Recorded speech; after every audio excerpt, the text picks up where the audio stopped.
Gente querida, eu espero que tudo esteja bem com vocês. Com este vídeo, eu estou chegando no vlog de número 50. E para comemorar a minha persistência, digamos assim, eu vou compartilhar com vocês 50 curiosidades sobre mim, tá certo? Então, bora lá! Começando então, eu sou um gaúcho de alma capixaba, por assim dizer. Eu nasci em Porto Alegre, mas eu fui criado no estado do Espírito Santo, mais ou menos assim dos meus 2 aos 15 anos por ali. Principalmente na cidade de Domingos Martins, que, para quem é gaúcho, a gente poderia dizer que seria tipo a Nova Petrópolis capixaba. Tem gente que gosta de associar a Gramado, pelo menos eu já ouvi isso, mas eu diria assim que é mais parecida com Nova Petrópolis. Então, aspectos da minha personalidade possuem assim trejeitos capixabas. Bem, eu sou luterano de berço e meu pai foi pastor da Igreja Evangélica de Confissão Luterana no Brasil, a ISLB. Mas eu não sou assim uma pessoa religiosa no sentido de frequentar a igreja, participar de ritos religiosos ou mesmo de me meter em querelas que envolvam a religião, né? Mas o meu imaginário ele é sim religioso e luterano, né? E eu não tenho como me escapar disso. Tanto é que tem, digamos assim, alguns versículos que me acompanham desde pequeno. Josué 1:9, que é ser forte e corajoso, não temas nem te espantes, porque o Senhor teu Deus é contigo onde quer que andares. Josué 24:15, que é eu e minha casa serviremos ao Senhor. E Provérbios 16:9, que é o coração do homem, das pessoas, traça o seu caminho, mas é o Senhor que guia os passos. Acho que eles têm tudo a ver assim com minha trajetória. Meu pai já é falecido, tenho uma mãe catarinense de Jaraguá do Sul e uma irmã mineira de Aimorés, é uma cidade que fica na divisa com o estado do Espírito Santo.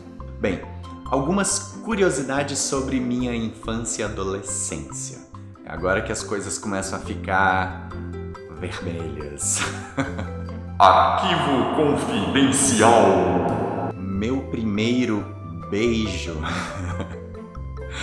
foi junto ao cemitério, ao muro do cemitério do centro da cidade de Domingos Martins. Eu lembro ainda que foi no meu primeiro encontro romântico assim, e o beijo só saiu graças a uma amiga minha que estava passando pelo lugar na hora. Ela chegou assim e disse: vocês estão ficando, né? E aí, já se beijaram? Não se beijaram? Então eu vou resolver isso já pra vocês. E aí ela levou a gente até o murinho do cemitério e aí a coisa rolou solta. Mas a primeira bitoquinha veio de brincadeira do tipo pera, uva, maçã, salada mista, com minhas vizinhas, na verdade, né? Eu tinha que... Era uma brincadeira, tipo, eu tinha 8, 9 anos, assim, a gente era bem pequeno, bem criança, e eu lembro que eu tinha que fugir no quintal e elas me perseguiam, me pegavam, e aí tinha uma fila do beijo, coisa assim. E nessa mesma época eu lembro que a gente chegava a brincar muito de médico, assim, mas era uma brincadeira assim bem inocente, assim, bem boba, tipo a gente pegava uma folha de árvore, alguma coisa assim, para colocar assim nas partes íntimas das outras pessoas, né?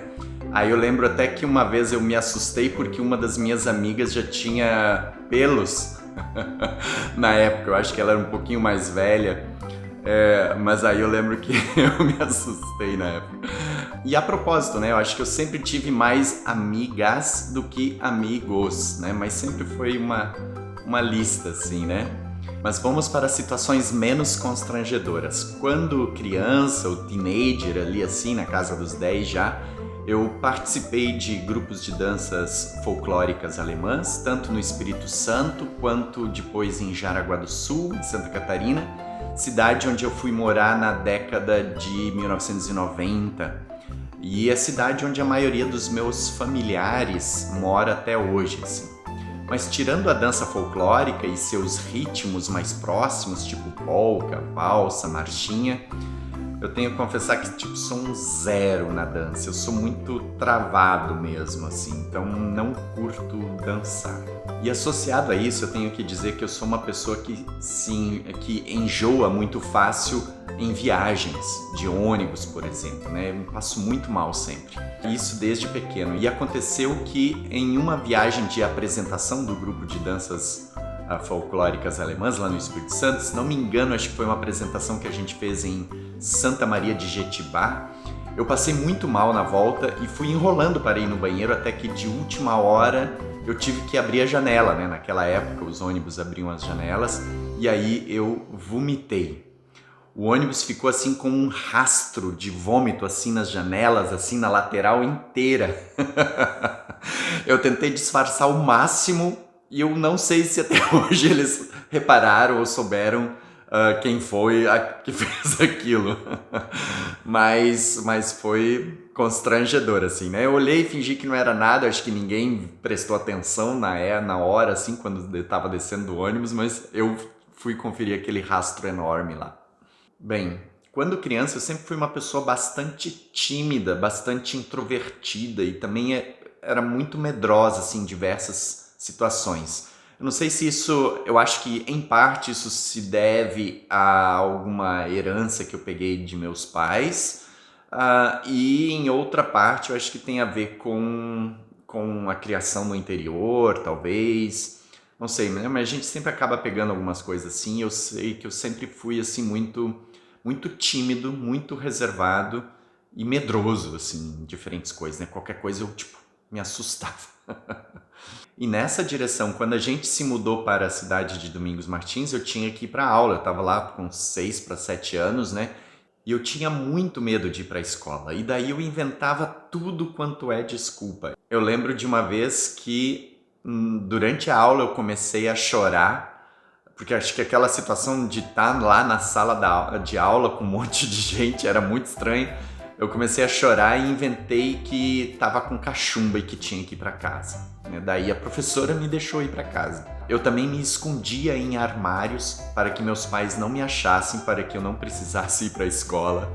Teve um dia que eu consegui, pelo menos, eu lembro, convencer meus pais para não ir para a escola, mas aí a condição era de eu ficar trancado, chaveado, no quarto até acabar a aula, tipo até o meio-dia. E aí eu lembro que eu fiquei trancado no quarto, mas eu tava feliz da vida de não ter ido para a escola. Uma hora aquilo me bateu um certo tédio, assim, porque não tinha muito o que fazer, né? Eu enjoava, mas ainda assim tava mais tranquilo e eu fiquei de boa, trancado no quarto até acabar a aula.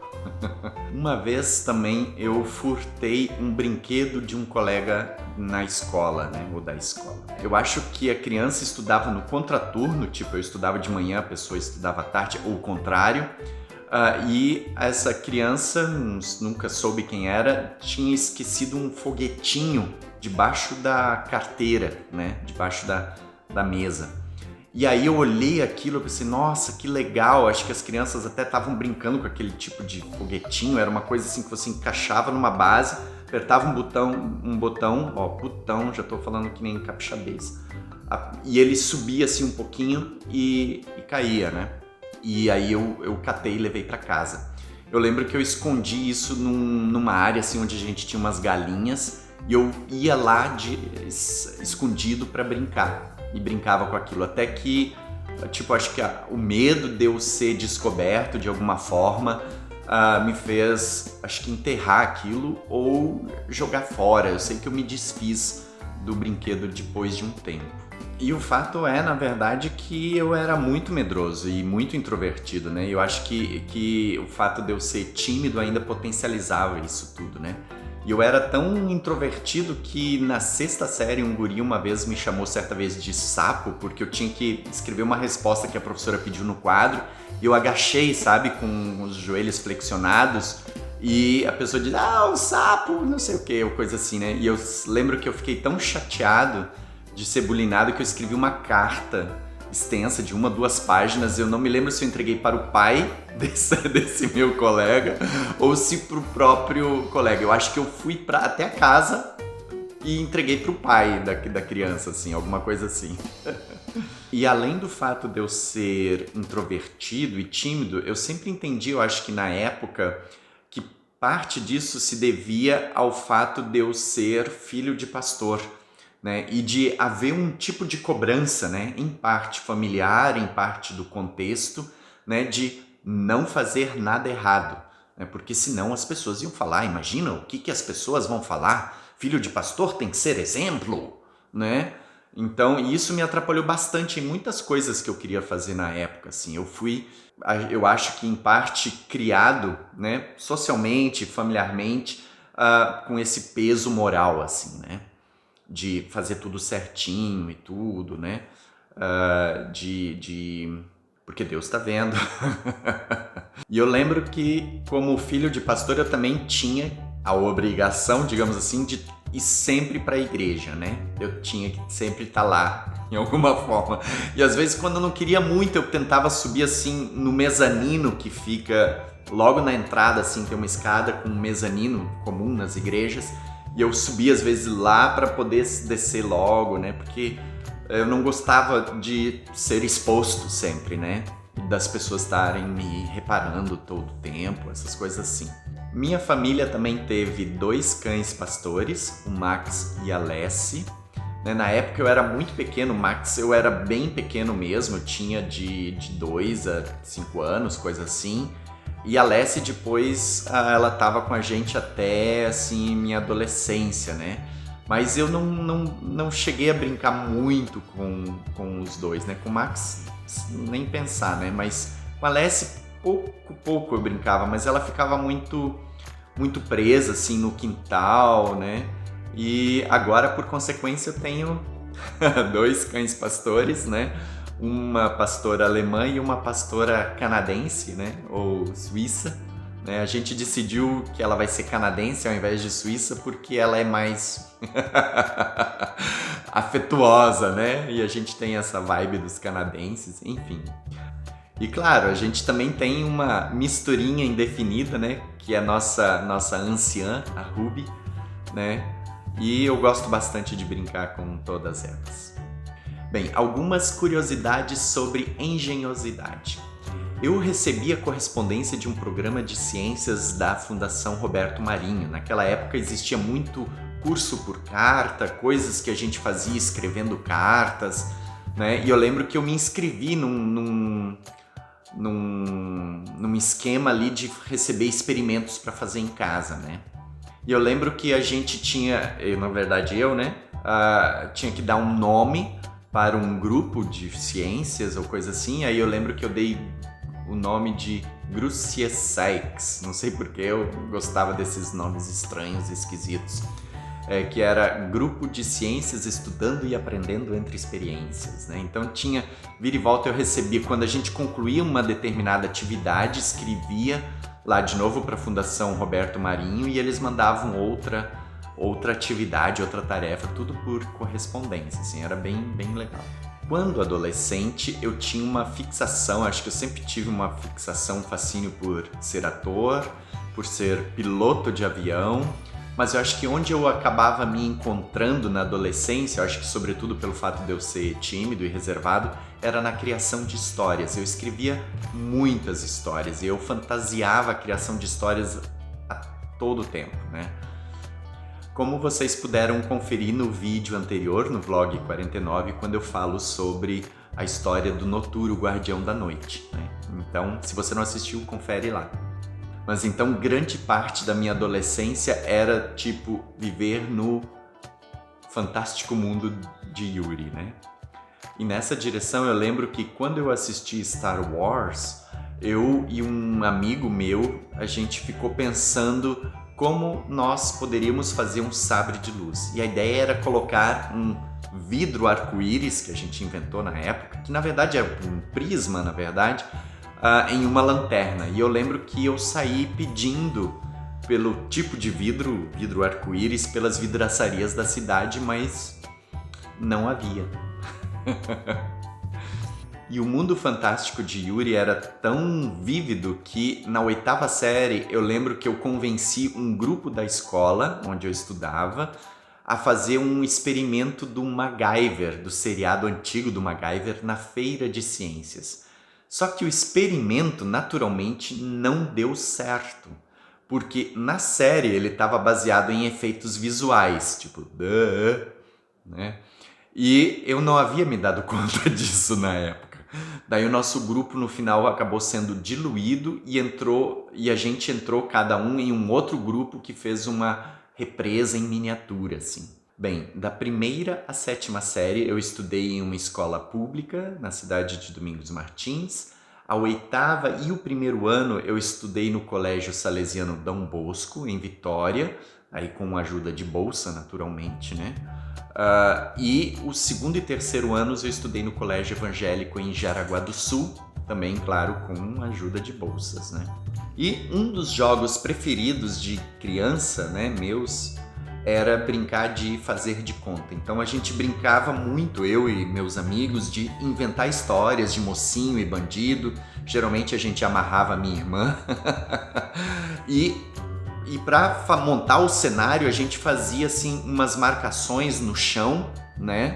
Geralmente era chão batido onde a gente brincava. E a gente fazia marcações assim tipo Dogville, do filme Dogville, sabe? Onde marcava assim, aqui é casa 1, ali é casa 2, essas coisas assim, só com marcando o chão. Então era muito legal, o resto a imaginação fluía assim, a torto e a direito. Eu também tive alguns bonecos, alguns comandos em ação de I. Joe quando criança. Eu tinha um boneco do Rambo e alguns super-heróis da coleção Super Powers. Eu tinha o Flash, o Aquaman, o Robin e a Mulher Maravilha, se bem que eu acho que a Mulher Maravilha oficialmente era da minha irmã. E Robin foi o primeiro e o mais especial, digamos assim. Eu brincava muito de fazer um paraquedas com um saco plástico. Eu fazia o paraquedas, prendia no bonequinho, fechava o paraquedas, jogava ele para cima e aí ele abria e o bonequinho descia, assim, né? Então eram comandos em ação, bem em ação mesmo nas histórias. Ou seja, as aventuras com meus bonecos eram todas assim inventadas. E aí a gente usava a terra, usava a água para criar situações, criar cenários. E o Robin, eu disse antes, né, foi marcante porque eu cheguei a queimar ele junto com o lixo, né, por conta de uma história. Na época a gente queimava lixo em casa e eu lembro que numa história assim, não sei o que, ele foi queimado, né? E aí quando ele começou a pegar fogo e a perna começou a derreter, aí me doeu assim o coração. Acho que pensei, nossa, eu exagerei, vou tirar ele, não quero, senão eu vou perder o boneco. E aí eu tirei ele do fogo, a perna dele ficou toda deformada. Aí eu lembro que a gente, né, eu e minha irmã, né, eu lembro que eu brinquei assim de enterrar ele, fazer o velório e o enterro dele. Aí eu enterrei ele no quintal de casa. E aí depois eu me arrependi porque eu queria o boneco, mesmo ele todo destruído, com a perna queimada, com parte da lateral assim queimada, mas eu nunca mais o achei, né? Eu cavei todo o quintal, todo, e nunca mais achei. Eu lembro que eu mobilizei outras pessoas para cavar ali e tentar achar e não deu muito certo. Eu também lia muitas histórias em quadrinhos quando criança. Eu separava o dinheiro do pão, geralmente quando eu tinha que ir até a padaria comprar pão, eu guardava o troco e ia comprar quadrinhos quando dava.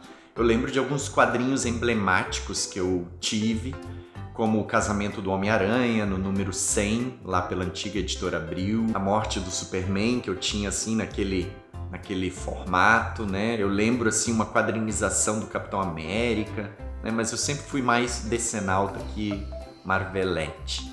E, em geral, havia uma filosofia familiar de, digamos assim, não deixar a criança ociosa em casa.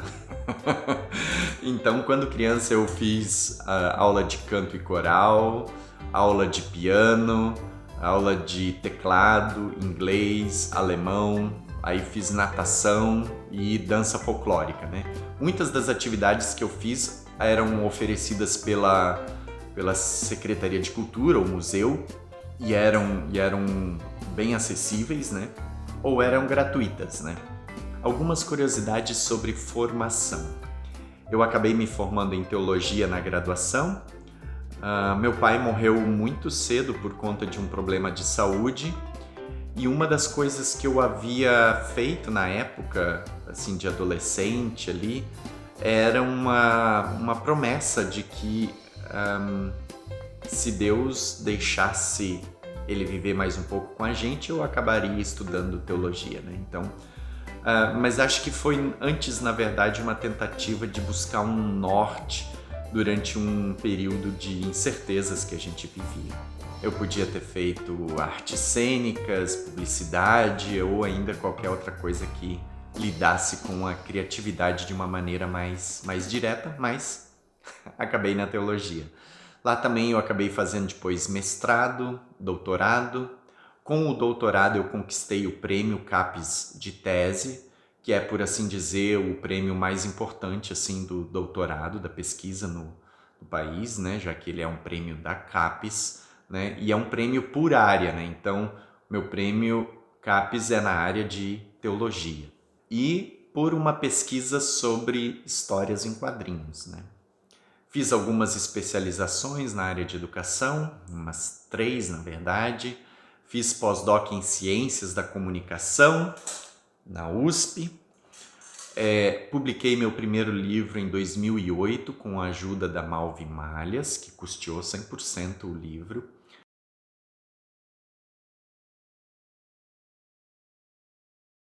Pois bem, algumas curiosidades sobre audiovisual, sobre cinema e etc, né? Que é, digamos assim, o foco das minhas paixões e, mais recentemente, dos meus esforços. Ainda na adolescência, eu tive contato com uma câmera filmadora que meu pai havia comprado de um estoque apreendido pela Receita, vamos dizer assim, né? É uma história um pouquinho diferente, mas para simplificar, é mais ou menos nessa direção. E com ela eu fiz o meu primeiro videoclipe daí já em Jaraguá do Sul com minha prima de 4 anos de idade na época. Eu tinha uns 16, 17, 18 naquela faixa ali assim.